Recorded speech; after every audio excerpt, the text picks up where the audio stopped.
第3分钟，赖斯在禁区外围拿球，没人上抢，他自己调整了一步，右脚兜出一记世界波，球直挂右下死角，麦尼昂飞过去够不着，0-1。迈阿密的硬石球场64000多人，第一波惊呼来的比谁想的都早，开场3分钟就进球，够快了吧？搁今晚这只能算个开胃菜。这场季军战，英格兰和法国踢了个6-4，加起来10个进球，把一向尘封68年的记录给掀了。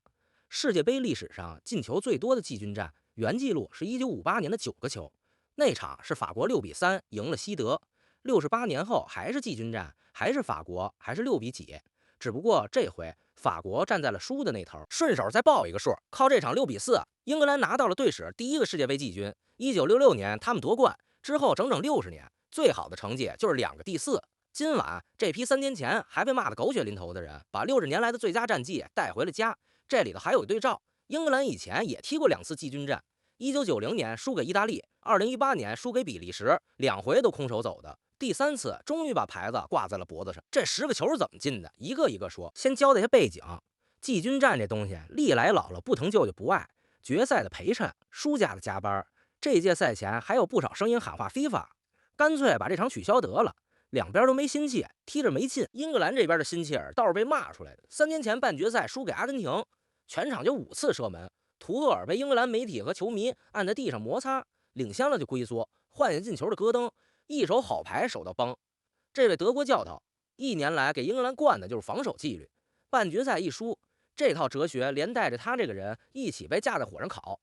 看过咱上一集的朋友知道，连老马都替他捏了把汗。所以今晚图赫尔的首发名单一出来，所有人都愣了。凯恩替补席，皮克福德替补席，贝林厄姆替补席，门将换上亨德森，锋线上托尼，身后站着萨卡、拉什福德、伊泽、罗杰斯，全是这届憋着一肚子劲儿没处使的人。被骂保守的教练摆了个全攻的阵。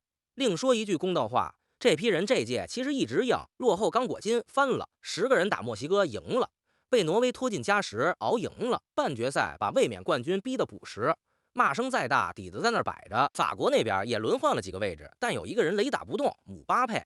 原因明摆着，金靴榜上他和梅西8比8咬着，梅西还有决赛可踢，他就剩这一场了。今晚的姆巴佩是带着任务上场的，一边要雪耻，一边要刷球防守，两边都没太当回事。10个球的火药就这么埋好。赖斯那记世界波只是个头，而且这球没吓住谁。第5分钟，姆巴佩在左肋回敬一脚被封堵。第7分钟，拉什福德中路起脚被挡下。第8分钟，伊泽再来还是被堵。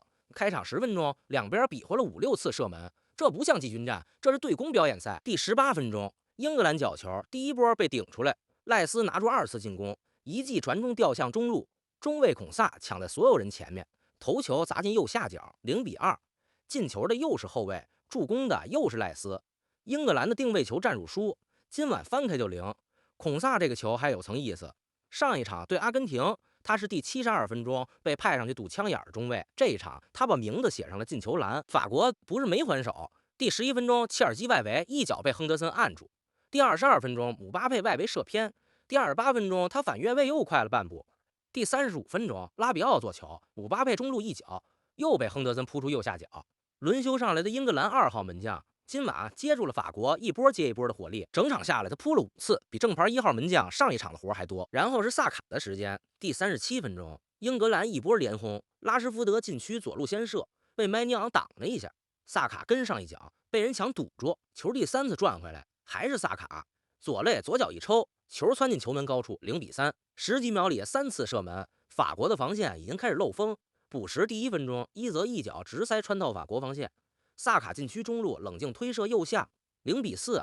补时里托尼还想再来一脚，被挡了。半场哨响，0比4。季军战踢成这样，法国的脸上挂不住了。中场休息，德尚干了件狠事，一口气换4个，登贝莱、巴尔科拉、迪涅、于帕梅卡诺全上。落后4球还换成这样，一般人以为是认了收摊了。正相反，法国换完就开轰。你琢磨这4个人，登贝莱、巴尔科拉全是冲刺型快马。于帕梅卡诺顶上来当出球点，落后4球的换法摆明了一个字追。这是德尚执教法国的最后45分钟，他不想就这么灰头土脸的走。第48分钟，奥利塞一脚直塞打身后，姆巴佩单人快马杀进禁区，左脚推右下，1比4。第54分钟，轮到姆巴佩当司机，他一记直塞喂到中路，巴尔科拉推左下， 2-4，6分钟俩，法国活了，英格兰这头也上头了。第50分钟，半场替补上来的沃特金斯接萨卡直塞，又累一脚，稍稍偏出。第54分钟，伊泽瞄见麦尼昂站位靠前，35米外直接吊射，偏了不少。但你能看出来，英格兰今晚是真敢，英格兰也没闲着。第59分钟，托尼的头球被麦尼昂按在门线上。另一头，第64、65分钟，登贝莱和于帕梅卡诺连着2脚全被亨德森扑了。这场球2个门将合计9次扑救，搁10个进球的背景下看，你就知道两边轰了多少炮。第66分钟，还是奥利塞，还是为了中路，还是姆巴佩左脚右下死角，3-4。18分钟，法国追了3个球，硬石球场64000多人全站起来了。0-4的垃圾时间，眼睁睁踢成了单球悬念。之后的20分钟，姆巴佩踩死了油门。第68分钟射偏，第79分钟被封堵，第84分钟又被亨德森没收。他今晚4次射正，2个进球。那只八强扭过的脚踝早就没人记得了，这也是他本届的缩影。8强末段扭了脚踝，半决赛被西班牙锁的0射正，多少人说他这届到头了。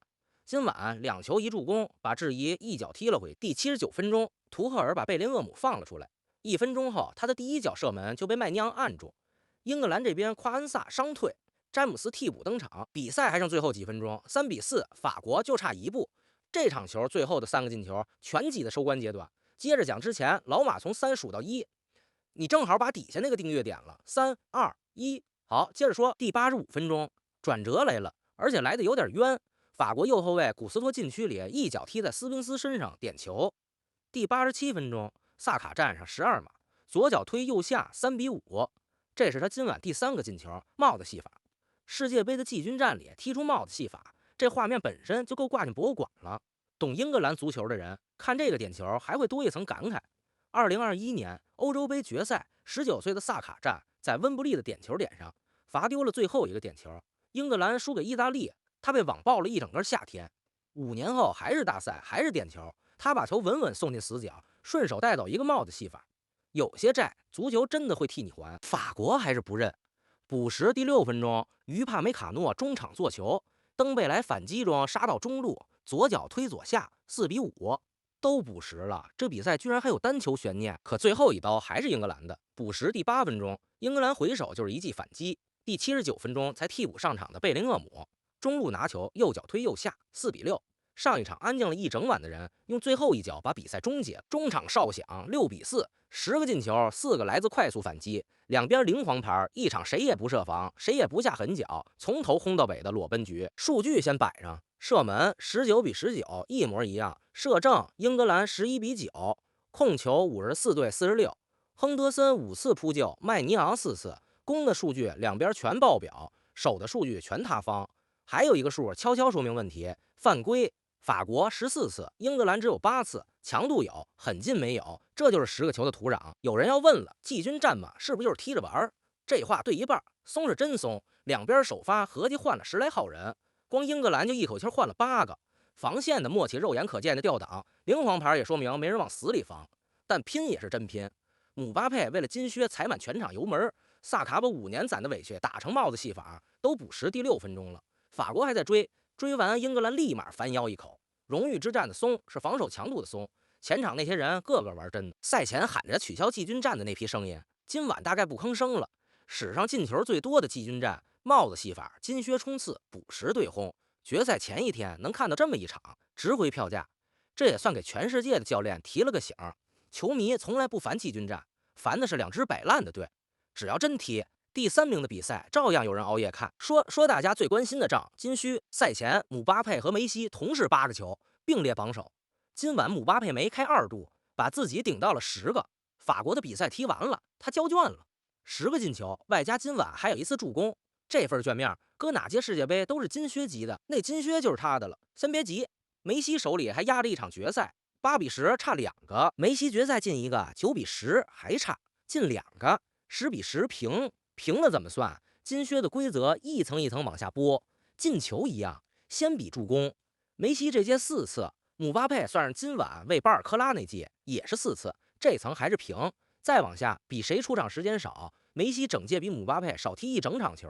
这最后一层天平斜向梅西，也就是说，明天梅西只要没开2度，这双金靴大概率当场易主，而且别忘了，场合那可是决赛，在世界杯决赛里梅开2度抢金靴，顺手再把杯子举了。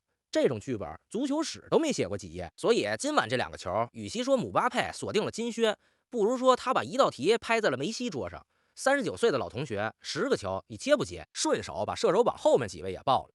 萨卡今晚帽子戏法暴力上分，贝林厄姆补时那球落袋，本届攒到7个。凯恩做了90分钟看台，停的6个。